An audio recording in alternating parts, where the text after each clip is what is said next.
45 minutos, amables televidentes de todo el Ecuador, tengan ustedes muy buenos días. Sean bienvenidos al despertar de la noticia correspondiente a ese día miércoles 12 de octubre del 2022, día del encuentro de dos mundos. Así es, cuando América fue descubierta, Alison y amables televidentes, es el día de la hispanidad, también conocido como tal. Qué gusto saludarlos, importante que conozcan, antes de cederle el uso de la palabra a mi amiga y compañera de fórmula Alison Carrillo, que alrededor de 5.000 millones de dólares le costaría al Ecuador la lucha contra el narcotráfico. Así es, esto a propósito de una estrategia para la seguridad y la paz que está planteando el Ecuador en el gobierno del presidente Guillermo Lasso y que habría sido presentado el 13 de septiembre a las autoridades de Estados Unidos. Claro que sí, a propósito de la visita de una de las más altas funcionarias del país de Norteamérica. Ese plano, estrategia, permitiría al Ecuador poder tener un resultado concreto y decisivo en contra del crimen organizado y de la narcocracia. Bueno, como siempre, qué gusto estar acompañada junto a ti, mi querida Alison.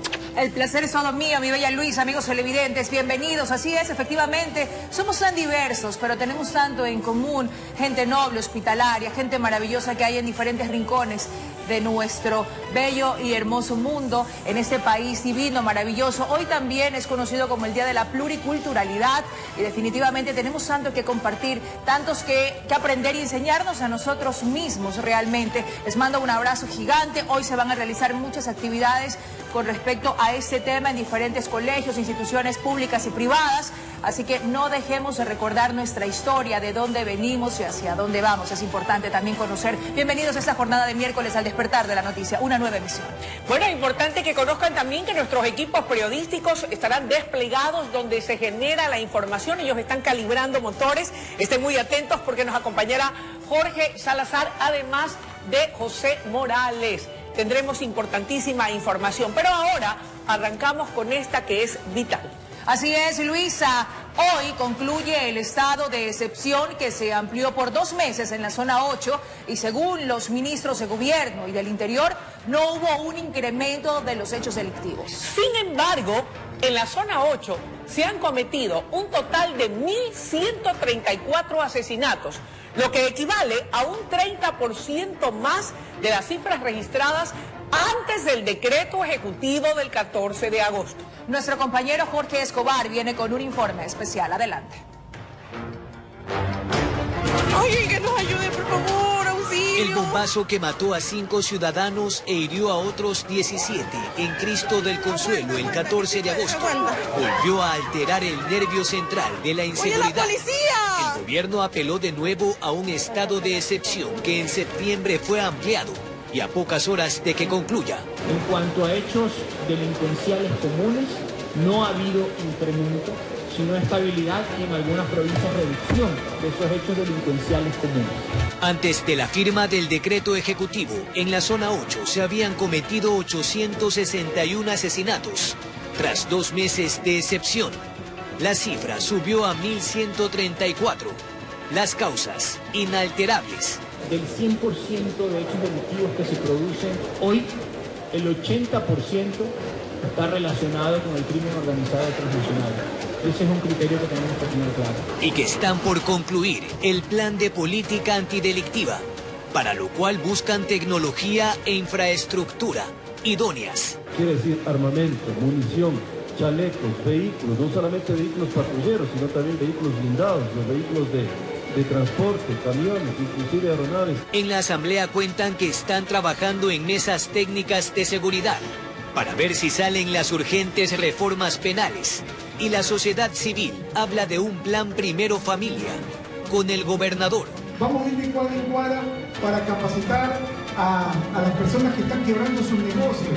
¿Por qué ha sido tan difícil controlar las cárceles? Porque estamos tomados por el narco-microtráfico, amigo. Estamos tomados, no solamente ya a nivel de exportación, sino el consumo interno. Con cámara de David Arandi, informó Jorge Escobar.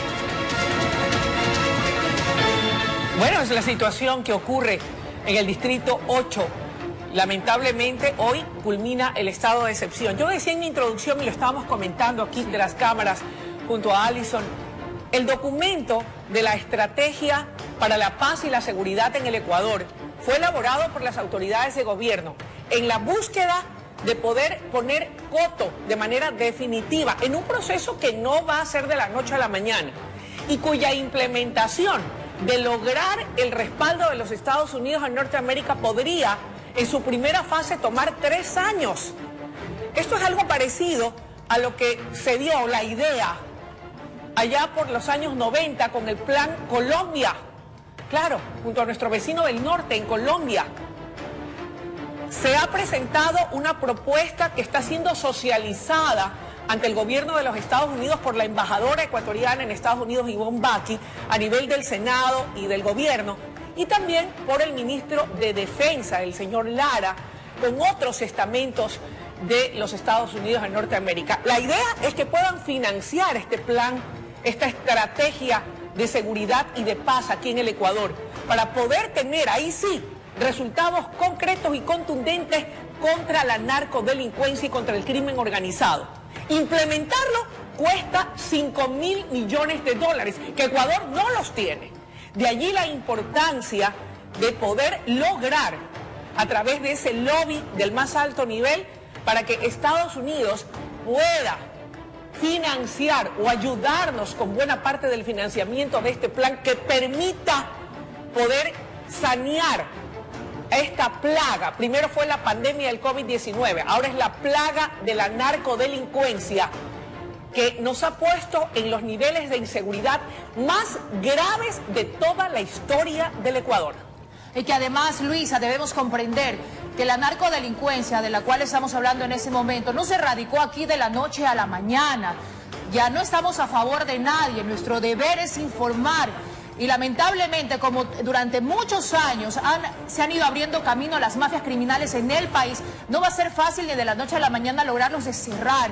Esto es un trabajo en conjunto, por lo menos le mencionaba ahora Luisa, se ve como que quiere abrirse una luz, no al final del camino, pero sí como el inicio de algo que nos va a beneficiar a todos los ecuatorianos, porque usted quiere lo mismo que queremos nosotros: paz, tranquilidad, volver a hacer nuestras actividades libremente, porque es parte de las garantías que nosotros tenemos, al cual tenemos derecho, Luisa, al desarrollarnos, a que nuestros hijos puedan ir a un parque sin ningún tipo de peligro. Entonces, como lo dijo y repito el señor presidente, no estamos solamente enfrentando la delincuencia, sino al narcotráfico en todas las escalas y a nivel nacional. La situación es peligrosa, la situación es preocupante, inquietante, como cada día, por supuesto, pero todo toma su tiempo. Ahora, con lo que acabas de mencionar, Luisa, pues realmente yo sí siento que es una buena noticia. Sí, algunos dirán, no, pero si somos un país independiente, ¿para qué vamos a necesitar ayuda? Que lo veníamos conversando también. Cuando uno, por mucho que tenga voluntad, no estamos en capacidad, y esto no es malo lo que estoy diciendo, de poder erradicar un mal, hay que buscar ayuda y permitir, reconocer que no podemos y aceptar, Luisa, cuando alguien quiere ayudarnos con el fin también de que avancemos. Esto no es solamente un problema de local, de solamente Guayaquil, de solamente regional. Es un problema regional a nivel nacional y realmente la situación tiene que cambiar. ¿Y por qué se busca la ayuda y el financiamiento y la ayuda de los Estados Unidos? Porque Estados Unidos es el país en donde lamentablemente, y esa es la realidad, existe el mayor número de consumidores. Por eso es que la droga quiere llegar a Estados Unidos o llega a Europa. Claro que sí. Entonces hay esa voluntad, ese deseo de poder brindarnos esa ayuda. Sí, saldrán muchos a decir que se quiere atentar contra la soberanía nacional, que por qué si nosotros podemos solos. Estamos viviendo una situación tan dura y nos estamos dando cuenta que no tenemos ni los recursos ni la posibilidad de salir solos de esto. Entonces, estamos demandando esa ayuda internacional, ya se están dando los primeros pasos. Quiera Dios que podamos lograr ese financiamiento y ese apoyo de Estados Unidos de América para poner en marcha cuanto antes y a la brevedad posible este plan, esta estrategia de paz y seguridad para el Ecuador que está impulsando el gobierno del presidente Guillermo Lasso. Son las 5 de la mañana con 54 minutos, Alison y amables televidentes. Veamos un adelanto de lo que vamos a tener en nuestro servicio informativo. Más adelante, escuchen con muchísima atención, amables televidentes.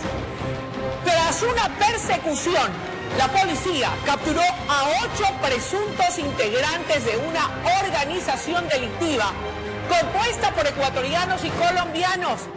Los sujetos están acusados de destruir un cajero y sustraerse el dinero en Portobelo, provincia de El Oro, donde la delincuencia está haciendo de las suyas. 5 de la mañana con 54 minutos. Además, joven manabita que pasó 20 días secuestrada fue liberada por la policía tras un operativo desplegado en una zona montañosa del cantón Santa Ana en Manabí.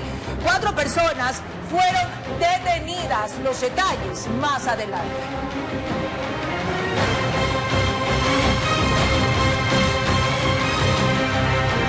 Son las 5 de la mañana con 56 minutos. Y a propósito del tema que nos concita a todos, y es el tema de la inseguridad y las consecuencias, ayer trascendió la información en torno al cuadro clínico de la mujer policía herida durante un ataque a una UPC, el mismo que es crítico, pues ya ha sufrido 2 paros cardiorrespiratorios antes de llegar a la clínica donde lograron estabilizarla. Por parte del médico que la atiende, informó que pese a la normalización de su flujo sanguíneo, deben esperar los diagnósticos de exámenes efectuados al cerebro. Muy crítico, ya que su cerebro no responde aún. La vida de la policía que fue acribillada mientras cumplía su guardia pende de un hilo. Y su familia, con el corazón en la boca. Porque toda la sociedad en general lo que pide es seguridad. Todos que a nivel nacional pedimos es mayor seguridad, poder salir a la calle sin miedo a nada. Verónica Songor tiene 2 días internada en una clínica privada de Guayaquil. Y según el doctor Gilbert, perdió mucha sangre porque la mayoría de las 6 balas se alojaron en la vena femoral. Llegó con parada cardíaca, o sea que el corazón ya no latía. Afortunadamente, su juventud hemodinámicamente quiere decir que está estable, está orinando, está dando una buena saturación porque está en un respirador automático, la presión está bien. Cree que estuvo más de 4 minutos inconsciente. Si alguien pierde más de 100, las probabilidades son mínimas. Hay test que se hacen, la electroencefalografía, test de arterias del cerebro, todo eso se está haciendo, ¿no? ¿Cuáles serían los escenarios que podría enfrentar ella? El escenario es pues que después de 5 días se declare muerte cerebral y ya depende pues de las autoridades. Si existe algún tipo de fundación que nos pueda brindar la ayuda económica para mis padres, eso es lo que pedimos, una ayuda económica. Ella permanece con un palmo en Dios y el otro en la medicina. Gilbert lo sabe. En tantos años de profesión he visto cosas que científicamente y matemáticamente daban para nada y de repente comenzaron a cambiar. Esos son milagros en aquellos que creemos. ¿Tienen mucha fe ustedes? Claro, católicos.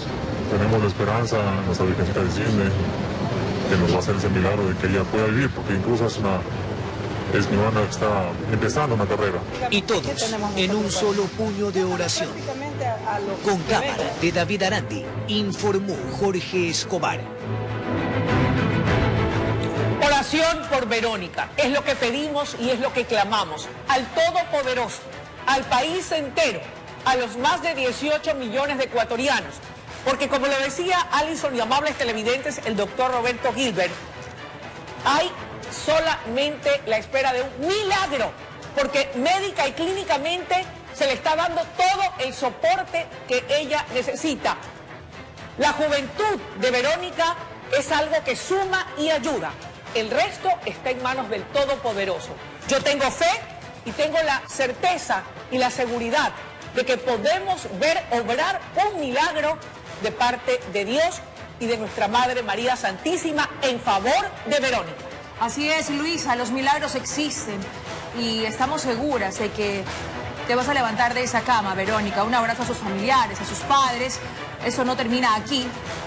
Y que quede por sentado lo que ha ocurrido nuevamente con otro miembro de la Policía Nacional. Cuando tenemos que decir las cosas, pues las tenemos que decir en base a lo que ocurre. Y hoy lamentamos profundamente y repudiamos este tipo de actos donde la vida de Verónica se debate hoy entre la vida y la muerte, producto de un ataque a una unidad de vigilancia comunitaria en el sector de sociovivienda. La situación es terrible, sí, y lo que necesitamos son respuestas contundentes, concretas, para que la propia policía deje de estar intimidada por estas bandas narcodelictivas que operan a nivel nacional. Así es. Bueno, y con esta información y esta voz de aliento y de clamor al Todopoderoso por el restablecimiento y la recuperación de Verónica, vamos a ver de inmediato los titulares. Son las 6 de la mañana con 2 minutos, Alison y amables televidentes. Nuestros equipos periodísticos se encuentran desplegados donde se genera la información. En ambos casos tendremos el reporte de muertes violentas y es que la inseguridad no cesa. Así es, en ese momento saludamos a Jorge Salazar, quien se encuentra en una unidad de vigilancia comunitaria, pero Jorge, contigo vamos más adelante, mientras que José Morales, ¿dónde se encuentra Luisa? Él se encuentra en el norte de la urbe, pero dejemos que sea él quien nos dé datos específicos de qué fue lo que ocurrió en ese lugar. Mi querido José, adelante, tu ubicación y qué es lo que ha sucedido, ¿qué nos reportas?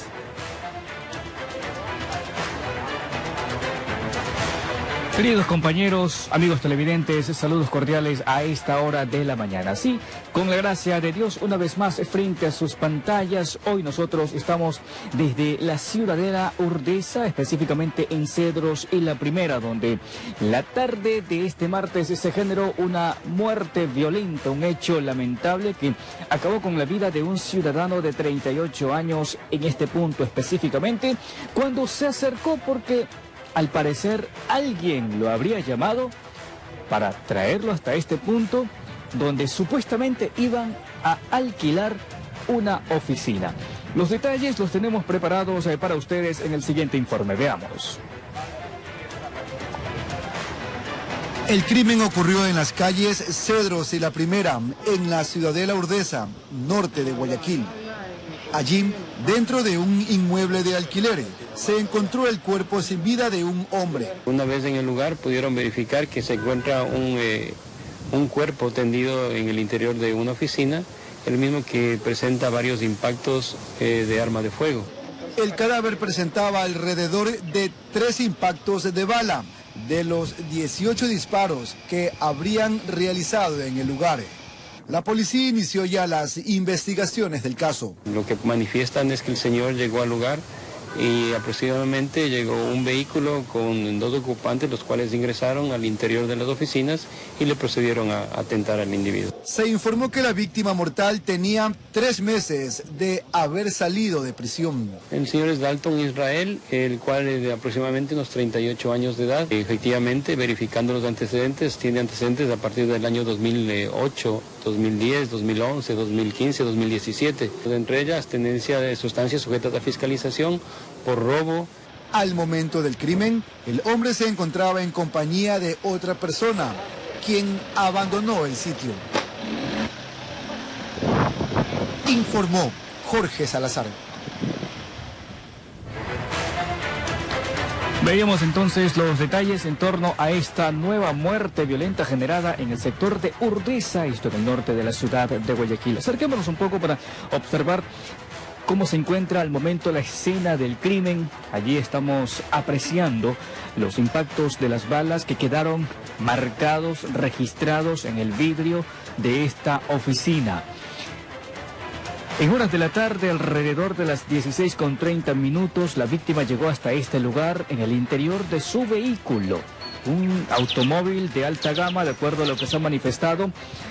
Y es extraño porque se dice que llegó en compañía de otra persona, otro caballero que estaba a su lado, con quienes llegaron a este punto aparentemente con la intención de alquilar una de estas oficinas. Eso habría sido la excusa que dio en el momento que se despidió de sus familiares para llegar hasta este lugar. Sin embargo, aquí es donde ingresan los desconocidos y proceden a disparar en su contra, por lo menos en 18 ocasiones. Así manifiestan los agentes de la Policía Nacional, que encontraron en el punto 18 casquillos de bala. Sin embargo, es extraño, resulta un poco extraño, De acuerdo a la información proporcionada por los miembros de la Policía Nacional, la persona que acompañaba a este caballero una vez que se genera el crimen en contra del ciudadano de 38 años, una vez que se genera esta acción, la persona que lo acompañaba se retiró de este lugar. Abandonó el sitio y no se supo más, por lo menos de acuerdo a la información proporcionada por los uniformados, no se supo más de este caballero. Aquí, como pueden darse cuenta, se encuentran, ya le hemos manifestado, los impactos de las balas, los orificios a través de los cuales ingresaron también estas balas. Sin embargo, vemos que en el punto existen cámaras de seguridad que de pronto pudieron haber captado la acción que se generó durante la jornada de este día martes. Hay 2 cámaras de lo que podemos apreciar que estarían apuntando específicamente hasta este espacio, hasta este punto, que habrían captado por lo menos la llegada de la víctima, así como el ingreso de quienes cometieron este crimen en el interior de estas oficinas. Bien, con este detalle, compañeras, amigos televidentes, nosotros vamos a suspender momentáneamente este enlace para más adelante poderles llevar a ustedes mayor información en cuanto a los hechos que se generan en la ciudad de Guayaquil. Vamos a estudio con más noticias. Gracias, José Morales, por ese primer informe. Más adelante estaremos nuevamente en contacto contigo, Luis. Momentos de pánico vivieron los habitantes de un sector del sur de Guayaquil durante un incendio registrado en un inmueble de 2 plantas. Hasta ese sitio arribaron varias unidades del Cuerpo de Bomberos y lograron controlar a tiempo la emergencia. Las llamas contaminaron la segunda planta de este inmueble en cuestión de segundos y alertaron a quienes se encontraban cerca del lugar. Empecé a ver humo y llamé, grité y ahí subieron y bajaron los breques y pasó todo. Todo ahí pues apoyando con la manguera, ayudando con las escaleras, todo. El percance ocurrió la mañana de este martes en las calles Domingo Sabio, entre Los Ríos y Tulcán, en el sur de Guayaquil. El fuego habría sido provocado por un cortocircuito. Arriba vive una familia del dueño de la casa y abajo es el negocio que tiene el señor don Paul. Ahí viven niños, me dicen. Hay niños, sí, mujeres, la madre de los niños. Los ocupantes de la vivienda lograron ponerse a buen recaudo, por lo que resultaron ilesos. En tanto, el Cuerpo de Bomberos movilizó 4 unidades de combate y 15 efectivos para controlar la emergencia. Informó Jorge Salazar. 6 de la mañana con 14 minutos. Ahora les contamos que 3 operativos policiales permitieron el decomiso de más de 1 tonelada de droga en la ciudad de Guayaquil. El alcaloide tenía como destino Europa. En el primer caso se logró intervenir en uno de los puertos de la ciudad. Allí la Policía Nacional, con la ayuda de los canes, pudo encontrar más de 1 tonelada con 400 kilos de droga oculta entre un cargamento de calamar. Y proceden a identificar 432 cajas, las mismas que habían sido contaminadas en su interior. Da positivo para clorhidrato de cocaína. Pues estamos viendo de que la ruta era lo que es de Guayaquil y países europeos. Y tenemos lo que es a Bélgica. En un segundo operativo permitió detectar la existencia de 138 kilos de cocaína. Esta vez intentaron camuflarla en el techo del contenedor. Recuperan 120 paquetes de clorhidrato de cocaína que se encontraban en la parte superior, como le manifiesto, en la parte del techo del contenedor. En el último suceso fue posible detener a 7 personas, quienes eran integrantes de una organización cuya actividad giraba en torno al expendio de la sustancia prohibida. Operaban en varios distritos entre Guayaquil y Durán. Indicios: 553 gramos de heroína y 1.031 gramos de cocaína que corresponden a 9.970 dosis.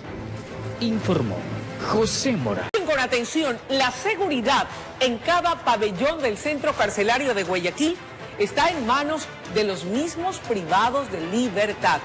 Escalan muros y trepan techos en busca de estar atentos frente a nuevos ataques armados. Veamos. Desde la vía Guayaquil-Daule es posible observar a quienes son los centinelas, los guardianes, los encargados de anunciar en caso de que existan nuevos intentos por ingresar en sus pabellones y atentar en contra de ellos. El reciente hallazgo de un cargamento de municiones en uno de los baños de la penitenciaría del Litoral deja en claro que las cosas en el interior del centro carcelario no están en calma. Peor aún, saber que el principal sospechoso es un agente de la Policía Nacional es un tema que no les permite confiar en nadie y por ese motivo buscan protegerse. Escalan muros, trepan a los techos y permanecen horas en el sitio sin importar los azotes del clima. Cada pabellón se identifica con una agrupación delictiva y quien cumpla su condena en dicho espacio debe pertenecer a la misma banda. Allí son liderados por un comandante de pabellón quien da las órdenes para que se organicen las brigadas de seguridad entre los privados de libertad. El líder es quien dispone custodiar el pabellón, pero es entre ellos donde reina más la predisposición de cada uno, ya que quienes asumen ese rol voluntariamente se ofrecen delante de su comandante, y eso es visto como un acto de lealtad. Informa José Morales. Son las 6 de la mañana con 35 minutos. Alison, por favor. Permíteme, por favor, Luis, amigos televidentes, pues lo que ocurre no es novedad. Lo que yo creo que con el tiempo se ha logrado es destapar lo que ha venido pasando durante muchos años. El poder, el control que ya hace rato no pertenecen a los directivos, a las personas que están a cargo de estos centros de reclusión. Han cambiado durante estos últimos tiempos a los directores. Yo insisto, están bien los cambios cuando los problemas de fondo están resueltos, pero ante esta gran cantidad, por decirlo así, de problemas que arropa también al sistema carcelario, la crisis, o sea, son muchas las aristas que hay que tratar sobre este asunto. Realmente para mí son cambios superficiales que no generan ningún tipo de efecto, no surten efecto, porque no resolvemos el problema de raíz, Luis. Claro que sí, coincido contigo, Alison. No se puede dar soluciones de coyuntura. El problema más grande que tenemos, me imagino yo, y quiero pensar que en parte es así, es el tema de la falta de financiamiento. Hace rato que ese centro carcelario, como es el de la Penitenciaría del Litoral, dejó de ser funcional y operativo para pensar en una verdadera rehabilitación. Allí hay una sobrepoblación carcelaria como la hay en el resto de cárceles del país. Los reos no reciben la rehabilitación que merecen, no reciben atención médica y en salud, no reciben la oportunidad de rehabilitarse aprendiendo un oficio que les sea útil. Actividades recreativas como el deporte, estudio en línea. Ay, sí entiendo, en convenios con algunas universidades privadas incluso que brindan esa oportunidad, pero desafortunadamente no se ha podido aplastar el acelerador a fondo, por falta, creería yo, de recursos que impiden incluso poder brindar mayor seguridad en cada uno de esos recintos obsoletos existentes con verdadera seguridad y controles. Y otro que yo revisaba en un artículo que leí el fin de semana, donde se recogía experiencias, Alison y amables televidentes, de otras cárceles de la región. En Colombia, por ejemplo, en donde existen las cárceles o pabellones o áreas unipersonales para aquellos reos de mayor peligrosidad, en donde son encerrados en un cuarto de 2x2, uno por cada celda, así como lo están escuchando. Y obviamente las organizaciones defensoras de los derechos humanos no están de acuerdo con este tipo de medidas, pero creería yo que a grandes males, grandes soluciones, porque no se puede, y con esto concluyo, estimada productora, poner en riesgo la vida del que se robó una gallina, ¿verdad?, por esas asociaciones ilícitas dentro de las prisiones entre los grandes cabecillas de las mafias criminales. Creo que esa podría ser una buena solución. Así es, Luisa, son las 6 de la mañana con 38 minutos. Hay más noticias. En los 17 meses de gobierno de Guillermo Lasso, el Servicio de Atención a Privados en Libertad ha enfrentado 8 masacres carcelarias que han dejado al menos 400 fallecidos. Durante ese tiempo se han efectuado 5 cambios de director, lo que veníamos comentando. El último ocurrió este fin de semana. El oficial de la policía en servicio pasivo, Guillermo Rodríguez, fue designado como el nuevo líder de esta institución. A continuación, un recuento de los hechos. Desde su llegada al poder, el gobierno de Guillermo Lasso ha enfrentado 8 masacres carcelarias. Los sangrientos enfrentamientos han dejado al menos 400 PPLs fallecidos, más de 500 heridos y 5 directores del SNAI removidos. De un tiempo acá se ha venido el mayor tiempo dedicándose a las masacres, lamentablemente, a atender estos hechos de extrema violencia y de sangre, pero se está dejando a un lado que es la política de rehabilitación y de reinserción. El primero en abandonar su cargo fue Edmundo Moncayo. Lo hizo en julio del 2021 tras registrarse 2 enfrentamientos entre bandas delictivas en la penitenciaría del Litoral y en la regional de Cotopaxi, los cuales dejaron 21 víctimas mortales. Tras los incidentes, Fausto Cobo lo sucedió en el cargo. Sin embargo, 2 meses después se produjo una nueva masacre en la cárcel de Guayaquil. Esta vez 125 reos fueron asesinados. Bolívar Garzón trató de enderezar el rumbo del SNAI, pero en noviembre lo sorprendió un nuevo enfrentamiento en la penitenciaría del Litoral, donde 65 personas fueron mutiladas. Luego de este evento, Lasso volvió a designar a Fausto Cobo, quien estuvo pocos meses en la dirección. En diciembre del 2021, Pablo Ramírez asumió el cargo y hasta octubre del 2022 experimentó 5 masacres en 4 cárceles que dejaron 104 fallecidos. El oficial en servicio pasivo, Guillermo Rodríguez, asumió este 10 de octubre la dirección del SNAI, una institución que ya no tiene tiempo para ensayos. Las expectativas son grandes, ¿no? Pues son 3 cosas puntuales que viene a ser el desarme de los privados de libertad, potenciar los sistemas de seguridad y frente a un censo penitenciario aplicar la política pública como el plan de vida de los privados de libertad. Informó Álvaro Terán. Más adelante, amables televidentes, 6:41, tras una persecución, la policía capturó a 8 presuntos integrantes de una organización delictiva compuesta por ecuatorianos y colombianos. Los sujetos están acusados de destruir un cajero y sustraerse el dinero. Ocurrió en Portobelo, provincia de El Oro. 6 de la mañana con 42 minutos. Joven manabita que pasó 20 días secuestrada fue liberada por la policía tras un operativo desplegado en una zona montañosa del cantón Santa Ana, en Manabí. 4 personas fueron detenidas.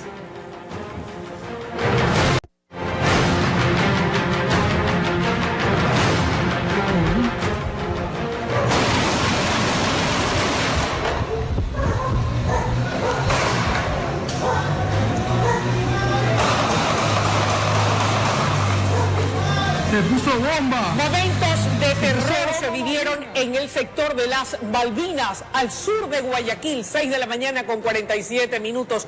Alison y amables televidentes, lo que vemos no es una película de terror, es terror en la vida real, en el sector sur de Guayaquil, en donde en horas de la noche, madrugada, se registró una tremenda balacera, lo que provocó, como era de esperarse, pánico y zozobra, angustia, desesperación, miedo, temor entre quienes habitan en esa zona del sur de Guayaquil. Precisamente, pobre de esos moradores que al calor de las balas han de haber estado pues metidos hasta debajo de la cama. Sabes que hace muchos años, Luis, y quiero compartir esa experiencia, era una chiquilla.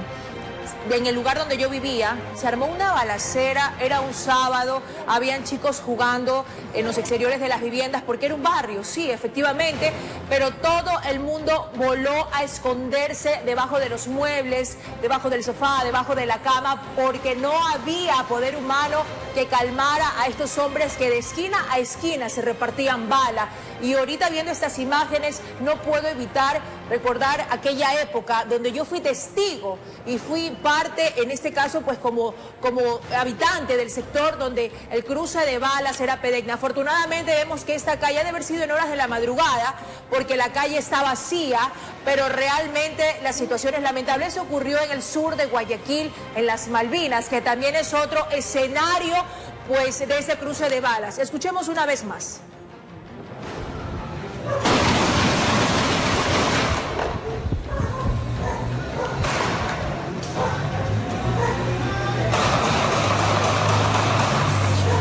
Impactante, son las 6 de la mañana con 48 minutos, ya nadie está seguro en ningún lugar. 6 con 49, Alison y amables televidentes, es...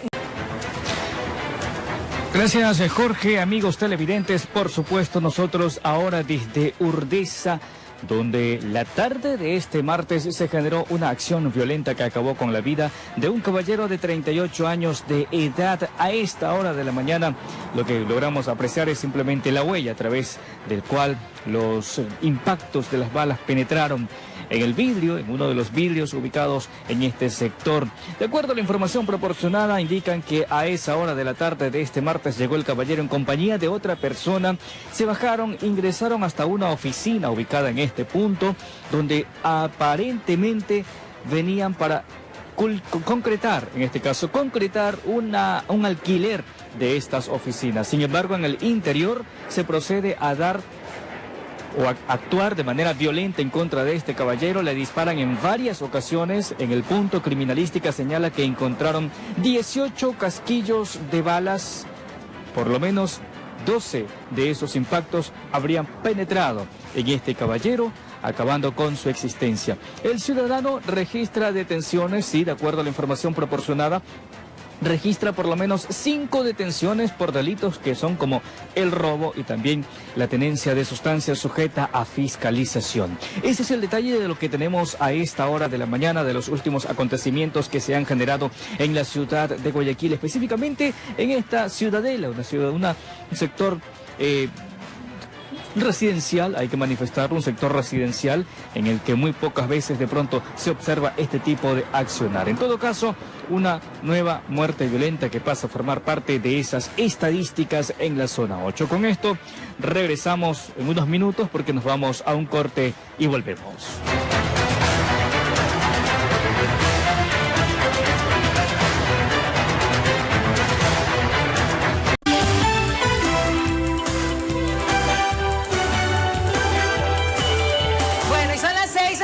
Con 59 minutos, muchísimas gracias. Les ponemos punto final al despertar de la noticia y usted que elige cada día despertar junto a nosotras, es un verdadero placer poderles informar. Luisa, muchísimas gracias. A ti, mi querida Alison, y a ustedes, amables televidentes, lo propio, sigan en nuestra sintonía, pues ya viene la noticia en la primera emisión. Se incorporará Jorge Escobar. Buenos días.